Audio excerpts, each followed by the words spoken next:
Welcome to drboystv.com, the home for intelligent Black people. And today I want to talk about what it means to be an alpha male. Alpha male, that term, you hear that a lot. You hear it all over the internet. And I saw somebody that did a video where he said that if you are not paying 100% of the bills, then you cannot be an alpha male. So we're going to get started on this. Get comfortable, buck up, seatbelt. We're going to get started on the Black Financial Channel right now.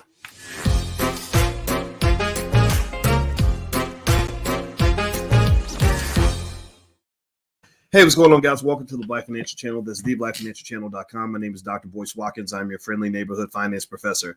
On the Black Financial Channel, we talk about Black economics and Black wealth every day, sometimes as much as 10 times a day under one condition. The condition is that we'd like for you to be Black first. Black first means that we put our community at the top of our priority list. Black first means that we solve our own problems. We build for self. We do for self. We believe Black people can do anything if we put our minds to it. If you agree with that philosophy, put a hashtag B in the number one of the chat. Everybody in the B1 community, put your hashtag B1 in the chat. Use that hashtag everywhere you go on social media. So today I was thinking about something that I wanted to talk to you guys about that I just wanted to get your perception on. And it has to do with this term alpha male, right? I thought about this and I've seen video content, and you guys know I'm a big believer in the importance of manhood. I believe that we cannot restore the Black community without restoring the Black man. Y'all, I know ladies, y'all know y'all killing it, but y'all ain't going nowhere without the men. You ain't going nowhere without the men. And the real Black women get that. Real Black women know that we need men, we need fathers, we need masculine energy in the community in order to be successful. Now, here's the interesting thing, right? So, when you talk about what it means to be an alpha male, I think it's very important to really kind of think about what that means and whether or not being an alpha male is really the objective anyway. Like, what is an alpha male exactly? Where does the term come from? A lot of us hear these terms and we have our own inclination as to what being an alpha male means, right? Alpha, like maybe think about like a fraternity line or a sorority line. You've got the alpha in the front, right? Alpha is first, like the leader. Maybe you think about alpha, you might think about, I don't know, Michael Jordan, right? Michael Jordan might be seen as an alpha male, alpha dog. Like, I'm taking charge. I'm going to, get the team to the championship. But then you have maybe in sports, you have other kinds of alpha males, like LeBron James. Right, LeBron James is also an alpha because he's the best at what he does. He's a team leader, and also he but he has a different style from Michael Jordan. Right, if you talk to people about Michael, you get a very different answer from when you talk to people about LeBron. LeBron is what I call a leader, whereas Jordan is a dominator. Jordan is an oppressive, dominating force for the most part. From what I've read, from what I've seen, from people I've talked to, a lot of people aren't happy because they felt that he kind of led in a very almost selfish sort of way. Like, it's me. I think they said something. They said, Michael, there's no I in team. He said, but there is an I in win. And so that was a famous statement that he made. Whereas LeBron kind of had a different energy. LeBron usually makes his teammates better. He's kind of thinking in a more cooperative framework. He's willing to pass the ball. He's willing to let somebody else take the lead. So that's a different style of leadership without overusing that term alpha and beta. That's just a different style of leadership. Now, if you, what's interesting, I paid attention to this because on the internet, there's a lot of talk about alpha male this, and especially, with a lot of relationship talk. And I've seen people, kind of say things like, I'm part of a group of alpha males. And I'm sitting there thinking, well, actually, if you're really an alpha male, you're not supposed to be like part of a group. Like, alpha males don't typically blend in, right? The alpha is usually the guy who's at the top. My camera's a little blurry. Let me see if I can unblur that. There we go. Does that help? I hope that's better. All right, so y'all can see me better now. The idea of the alpha male kind of blending in and being average is obviously not something that we envision. So here's what I did, right? Being the nerd that I am, I went and I did some research on what it means to be an alpha. I think that we instinctively kind of know what the alpha is, who the alpha is, right? The alpha, I think, tends to be the guy that everyone pays attention to, the guy that kind of parts the waters, the guy that seems to have the power. When I think about alpha, I think power. Like, you're the leader, you're the one that everybody defers to, you're the one that people follow, you're the one that kind of wins. If there's a game, if there's a football game, the alpha team is the team that wins, and the beta team is the team that has to take second place. Beta is second, which would be second place. That's another way to kind of look at it. So let me tell you guys what you all said. I did a poll on my Twitter. My Twitter is Dr. Boyce Watkins 1, by the way. Follow me on Twitter if you are intelligent and black and you want to hang out with intelligent black people. If you're stupid, don't follow me. But if you're smart, feel free. You're welcome to follow me on Twitter. My Twitter is Dr. Boyce Watkins and then the number 1, Dr. Boyce Watkins 1. And so I did a post and I asked this basic question. I'll show you the video in a second so you can hear what the brother said that made me kind of think about this a little bit. Let me share my screen here. All right. So I said, if a man considers himself an alpha male, does this mean he should always pay 100% of the bills and his woman pays nothing? And 61% of you said no. 26% of you said yes. So a quarter of the respondents said yes, he has to pay all the bills if he wants to be an alpha. 13% of you said not sure. Now, I want to ask you all this question. So, and I'm going to show you the video clip that made me think about this. Do you think, give me a yes or no, if a man says, I'm an alpha male, I'm the alpha, I'm the man, I'm the boss, I'm the king, I'm all that stuff, right?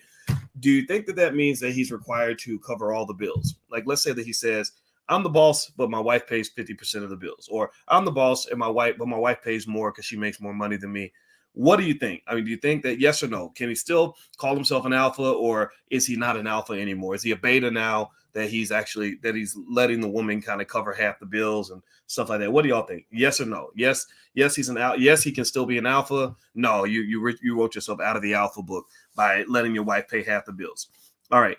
Okay, so let's see here. I'm looking to see. Joshua says, nah, money is money. Okay, I don't know what that means, Joshua, but okay, thank you for your answer. Stephanie Ray says no. I don't think he has to pay all the bills, but the major ones, yes. Okay, D says no, he's not an alpha. Yes, Sadia. Okay, all right, so let me share the video clip that got me thinking about a lot of this, that really kind of, made me sort of have this conversation, because I really think it's important to kind of process what manhood and womanhood means to you, because there's a lot of interesting stuff I see in terms of people sort of jockeying for position, like I'm not gonna let nobody disrespect me, and I'm gonna do this, and it's a tough line, right? Because you don't want to be disrespected, but at the same time, humility is a virtue, right? So having the humility to kind of not take everything personally is one thing, but then not letting people disrespect you is another. So let me play this video. Let me know if you can hear the video. I'm going to play it right now. Let me turn this up. I put it up on my Instagram. My Instagram is The Real Boyce Watkins. So if you're watching on Instagram, it's already up there. I'm going to play this right now, and you can definitely hear it. So here's what he had to say. He said this. Every man is alpha until it's time to do alpha things like provide, protect, and shelter. Those are self-explanatory. Provide seems to be the hardest part of you men. If you don't provide and you make a woman go 50-50, or you guys got to save up, nothing about you is alpha. That's okay, though.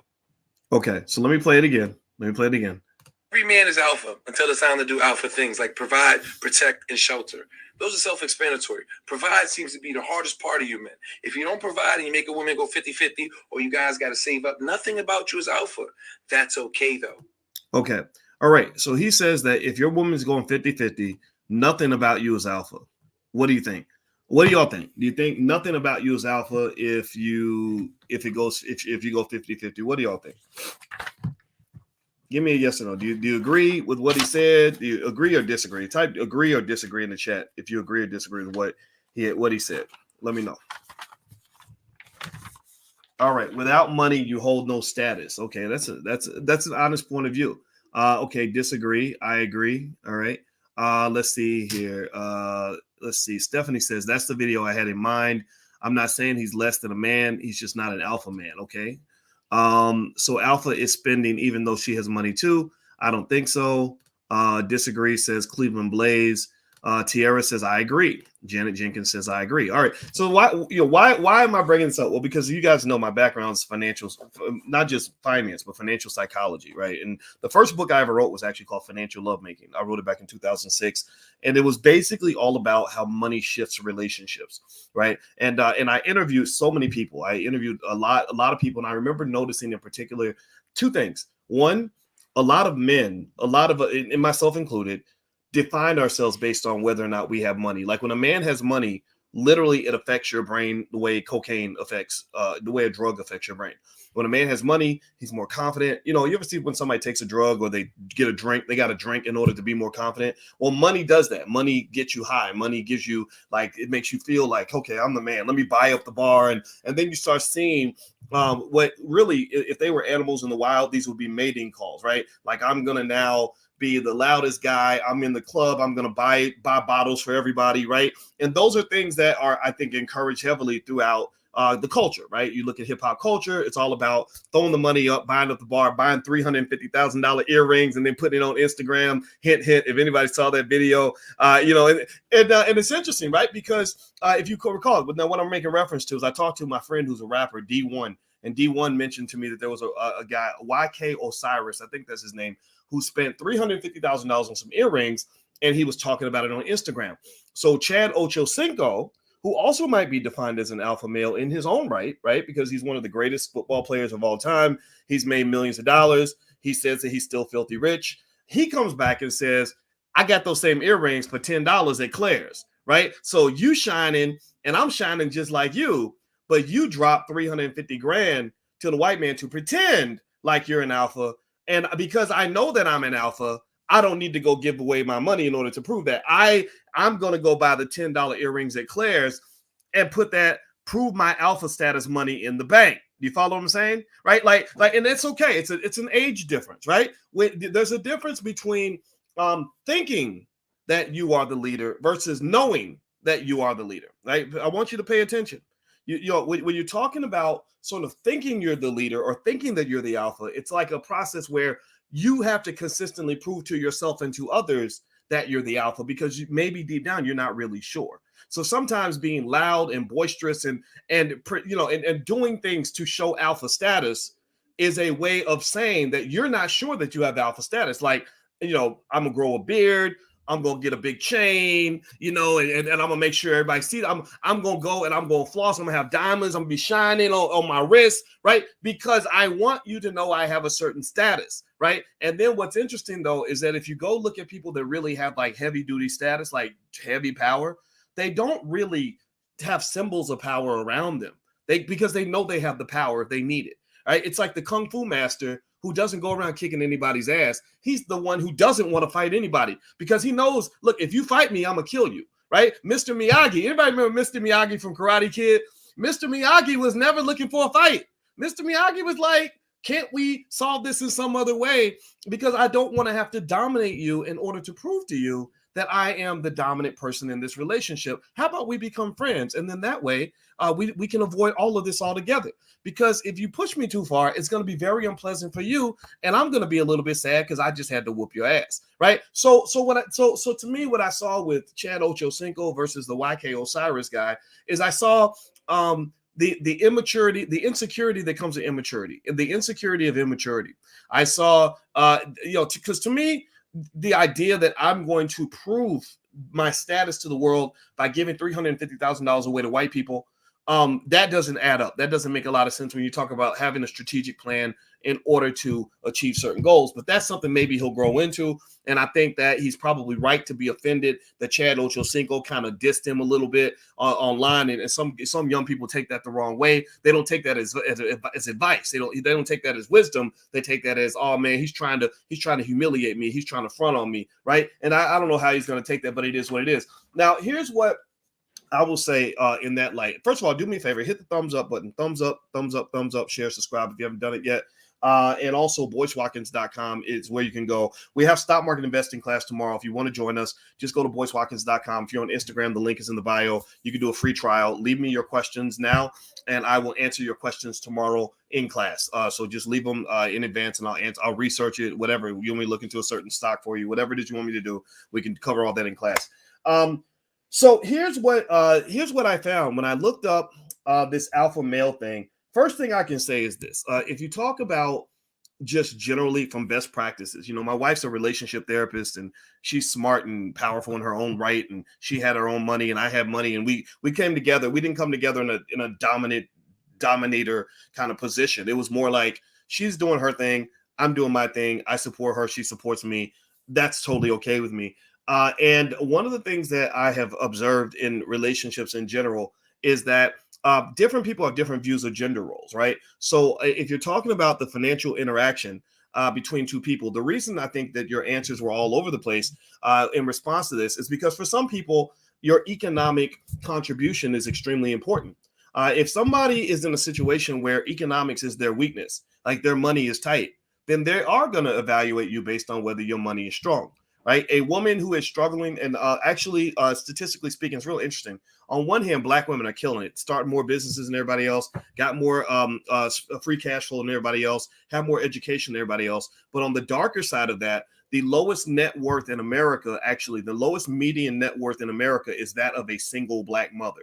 So when you have kids, especially ladies, if you have kids with the wrong guy who can't even contribute financially on any level to the well-being of your children, you're probably going to be in for an epic fucking struggle. And so it doesn't make sense for you to lay down with somebody who can't bring nothing to the table because, you know, like when they say ain't nothing going on but the rent. Yeah, the rent must be paid before anything else can happen, right? Before anything else can happen, food has to be put on the table, the rent has to be paid.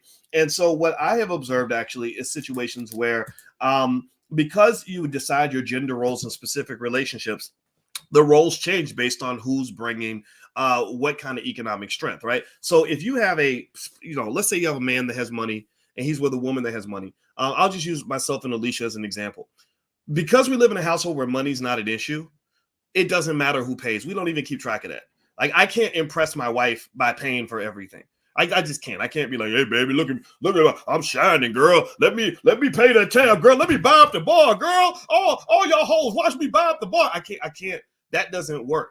She's not impressed by any of that, right? And where does that come from? Well, because she had a strong father who handled all of that, who was able to handle his business. So it's not like she's impressed by a man providing financially. She wants things that are more emotional, right? Like I impress her with being sensitive and listening to her and giving her my attention, right? Everybody has a love language. And so what will happen is, like, if we go out and we buy something, we don't even know who paid for it. I'll be like, oh, did you use your credit card? She'll be like, yeah, I already paid for it. I'll be like, okay, great. Now, here's the thing, though. Here's where gender differences do come into play. I see my role as like, okay, I'm going to let you pay it because I'm not really thinking about that because money's not an issue. But let's say we run into a situation where money is an issue. And then let's say we ran into a situation where there was not enough money to provide for the household. I would feel probably like instant pressure or to fix that, right? Like I would feel like, okay, that's my responsibility to handle that, right? And so in a way, I think that this is what I'm noticing in a lot of professional relationships or relationships where both people are doing well economically is that there is it's a little bit of an expectation and a little bit of a measuring stick that a man can kind of handle himself financially. I think that if you are a man and you have nothing to bring to the table financially and you feel a little bit uncomfortable with that, well, that's kind of natural, to be honest with you, to be, it's not, you're not making that up. And also there are studies that show that women are less attracted to men who are not able to help them solve the most urgent problems in their life, right? So if the babies are starving and a little baby need a new pair of shoes and can't get no shoes, and you're living in a house with the lights off, well, then yeah, they're gonna look at the daddy, right? So there is something about preserving masculinity by being able to bring something to the table. But one thing I think is false is to think that if you bring money to the table, that you've brought it all to the table, that necessarily bringing more money makes you a better man. I don't think that's true at all. And what I see is I see a lot of people that think that because they have more money, they're automatically just a better option. And I think people are more complex than that. I think that that the ability to be a leader in a household goes far deeper than just saying I can pay all the bills. Because believe me, I've been able to pay the bills for a long time. I was making over $100,000 a year 20 something years ago. Like I've always had money, but the money is literally like the thing that just handles the business, so that you can then get to the business that actually matters. Okay. So leading the family is not just about a financial contribution.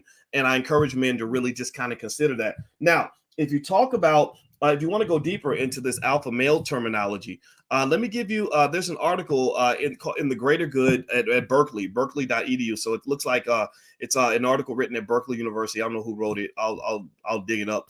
And here's one thing that was interesting. They did an analysis of what women were attracted to based on whether a man had a perceived alpha male status. And I'm going to read some of this to you.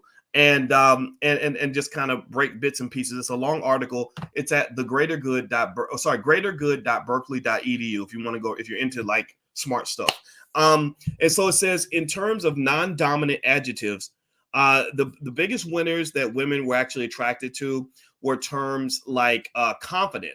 They said they like men that are confident and men that are assertive, but they do not like men that are demanding and aggressive, right? So demanding and aggressive are negatives, confident and assertive are positives. So there is something to the alpha male leader role that is attractive to women. But if you are a person who is who feels like you've got to kind of jump out there and always take charge of everything, and you know, so again, going back to the financial thing, if you're kind of like, no, I have to pay everything, I gotta pay it all, I gotta pay it all, I gotta pay it all, no, put your money back, I gotta pay it all, right? If you're like that because you're trying to always prove that you're the alpha, that actually comes off as a type of insecurity, actually.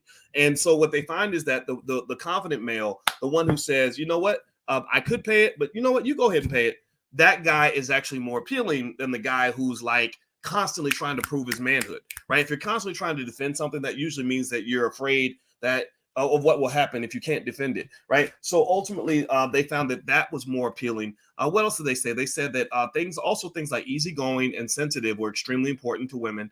No woman wanted a man who was submissive, either in a date or in romance. The analysis was revealing because it suggests that dominance can take many forms. The dominant male who is demanding, violent, and self-centered is not considered attractive to most women. So if you are demanding, like you just feel like you got to have it yourself, and you're violent, right? That toxic stuff, right? Self-absorbed, like you're a narcissist. You know, well, then a lot of people don't want to. And ladies, if you ever run into a narcissist, like, I mean, I don't see, and some women can be narcissists, right? You know, that's just not attractive. Whereas the dominant male who is assertive and confident is considered attractive. As the research suggests, quote, men who dominate others because of leadership qualities and other superior abilities, and who therefore are able able and willing to provide for their families, quite possibly will be preferred to potential partners who lack these attributes. These results also suggest that sensitivity and assertiveness are not opposites. In fact, further research suggests that the combination of kindness and assertiveness might just be the most attractive pairing. Across 3 studies, Laurie Jansen Campbell and colleagues found that it wasn't dominance alone, but rather the interaction of dominance and pro-social factors that women reported were particularly sexually attractive. In other words, dominance only increased sexual attraction when the person was already high in agreeableness and altruism. So that means that being a good guy, you know, when they say good guys come last, I don't believe that's true. I think maybe wimps come last. I think losers come last. But if you are a winner and you're a good guy, then that to me, you know what I think about when I think about winner and good guy? I think about a guy like LeBron James. He's not a Michael Jordan. Michael Jordan is a bastard to a lot of, I mean, I'm not saying he's a complete bastard, but if you talk to people that are around him, they're like, oh, I can stand that dude, right? LeBron gets accolades from lots of people. People are like, yeah, I love playing with him. Playing with him was the best years of my life, man. It was awesome, blah, blah, blah, right? So both of those guys will bring you the championship, but LeBron will engage in the type of leadership that makes everybody better, right? So what I would say is, if you're talking about alpha status, I would almost say, and I'm not any expert on what it means to be an alpha male. I don't even think about that in the morning, but I have dominated. I've won lots of things. I was like getting my PhD required a tremendous amount of assertiveness and conviction and hard work and courage and you know, tenacity and ferocity and all that. So, I'm 50. I ain't got to prove that shit to nobody. I know what it means to have accomplished something, right? But I don't care to be an expert on what alpha maleism is. And I really don't give a shit if weak ass second level men are saying, well, you're a simp because you love your wife. Well, fuck you. You're stupid. So the point here to say, though, is that when you're talking about being a good man, a quality man, and now that's what's interesting to me. Being the alpha is not, to me, the best objective. I think being a quality human being is really what you're aiming for. And being a quality man means that you can ask yourself this basic question. I figured it out. I broke it down to one important question. This is Uncle Boyce mode coming in. I hope it's okay if I go into Uncle Boyce mode for 1 second. I'll go back to Dr. Boyce, the finance guy, in a second, but I got to give you Uncle Boyce. The question I believe every man should ask himself is this: Are people's lives better or worse because they came in contact with me? Am I an asset or liability to those around me? When people are in my circle, because as a man you have a certain power. As a man you have a certain amount of power. You just, especially if you are a hardworking man, if you're a determined man, if you're a focused man and you're a committed man, you have high energy. People are going to be affected by the things you do.